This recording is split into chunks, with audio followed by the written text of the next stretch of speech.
السلام علیکم۔ آج ہم محمد زاہد رحمانی صاحب کی ایک لیکچر کی روشنی میں چیٹ جی پی ٹی کو سمجھنے کی کوشش کریں گے۔ جی خاص طور پہ یہ کہ یہ کام کیسے کرتا ہے اور ہم اس سے زیادہ بہتر نتائج کیسے لے سکتے ہیں۔ بالکل۔ مقصد یہی ہے کہ اس ٹیکنالوجی سے ٹھیک طرح بات چیت کیسے کی جائے۔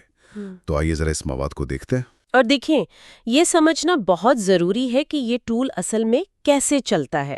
یہ کوئی آپ سمجھے جادو کی چھڑی نہیں ہے جو خود سے سوچ لے۔ یہ مکمل طور پر ان معلومات پر، اس ڈیٹا پر چلتا ہے جو اسے سکھایا گیا ہے، یعنی اس کا ٹریننگ ڈیٹا۔ اچھا، اس بنیاد کو سمجھنا ضروری ہے، تبھی ہم اس سے صحیح معنوں میں فائدہ اٹھا سکتے ہیں۔ یہ بات تو اہم ہے۔ تو جب ہم چیٹ جی پی ٹی سے کچھ پوچھتے ہیں تو یہ جواب کیسے بناتا ہے؟ یہ بنیادی طور پہ اپنے سکھائے گئے ڈیٹا کو ہی دیکھتا ہے؟ جی بالکل۔ پہلے یہ سمجھتا ہے کہ سوال کا مقصد کیا ہے، پھر اس ڈیٹا کی بنیاد پر ایک منطقی سٹیپ بائی سٹیپ جواب تیار کرتا ہے۔ ہاں، مرحلہ وار۔ اور اہم بات یہ ہے جو آپ نے بھی کہی کہ یہ براہ راست انٹرنیٹ سے معلومات نہیں لے رہا ہوتا، نہیں، بلکہ صرف وہ استعمال کرتا ہے جو اسے پہلے سے معلوم ہے۔ بالکل۔ اور اسی ٹریننگ ڈیٹا میں اس کی طاقت بھی ہے، اور آپ کہہ لیں اس کی ایک حد بھی ہے۔ اچھا، وہ کیسے؟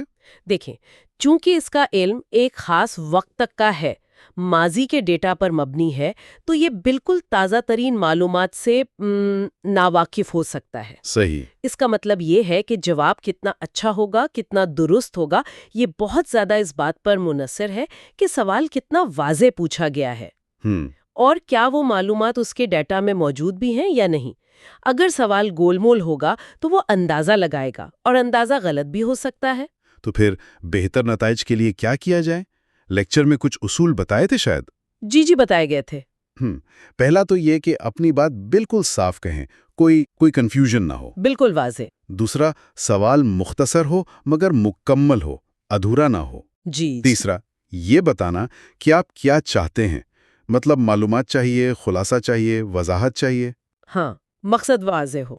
اور چوتھا، کبھی کبھی یہ بتانا بھی فائدہ دیتا ہے کہ آپ کون ہیں، جیسے میں طالب علم ہوں، مجھے آسان لفظوں میں سمجھائیں۔ جی بالکل، یہ بہت کارآمد ہے۔ دیکھیں نا، مثال کے طور پہ صرف یہ کہنا کہ اسلام پر کچھ لکھو، یہ تو بہت ہی کھلا سوال ہے۔ ہاں، بہت وسیع ہے۔ اس کے بجائے اگر پوچھیں اسلام کے 5 بنیادی ستون کون سے ہیں، سادہ اردو میں بتائیں، تو یہ زیادہ بہتر ہے۔ صحیح۔ اسی طرح صرف مائکروسافٹ لکھ دینا، اب اس سے کیا مراد ہے؟ ہاں، کیا جاننا ہے مائکروسافٹ کے بارے میں؟ بالکل، لیکن اگر آپ پوچھیں مائکروسافٹ کمپنی کب بنی اور اس کی مشہور پروڈکٹس کیا ہیں، تو جواب زیادہ آپ کہہ لیں ٹو دا پوائنٹ ملے گا۔ اچھا، تو صرف سوال پوچھنے کا طریقہ بدلنے سے جواب اتنا بہتر ہو سکتا ہے؟ یہ تو وہی بات ہوئی کہ اچھا سوال اچھا جواب۔ بالکل بالکل۔ یعنی اس میں صارف کی بھی ذمہ داری ہے؟ اصول صرف اے آئی کے لیے نہیں ہے۔ اچھا۔ کسی بھی پیچیدہ سسٹم سے بات کرتے ہوئے، یہاں تک کہ ہم انسان آپس میں بھی جب بات کرتے ہیں، اگر ہم اپنی بات واضح طور پر مقصد بتا کر کریں تو سمجھنا اور سمجھانا آسان ہو جاتا ہے۔ صحیح کہا۔ اے آئی کے معاملے میں یہ اسے مدد دیتا ہے کہ وہ اپنے اتنے بڑے ڈیٹا میں سے صحیح چیز ڈھونڈ کر لائے۔ تو اس ساری بات چیت کا خلاصہ کیا نکلا؟ بنیادی طور پہ 2 چیزیں لگتی ہیں۔ ایک تو یہ کہ چیٹ جی پی ٹی اپنے ٹریننگ ڈیٹا سے جواب دیتا ہے، لائیو انٹرنیٹ سے نہیں۔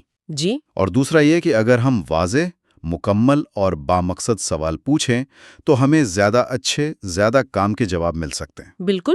یعنی اے آئی سے بات چیت کا معیار بہتر بنانے میں ہمارا اپنا کردار بہت اہم ہے۔ بہت اہم ہے۔ عملی طور پر اس کا مطلب ہے کہ ہم اس ٹول کو زیادہ مؤثر طریقے سے استعمال کر سکتے ہیں اگر ہم بس تھوڑا سا سوال پوچھنے کا طریقہ سیکھ لیں۔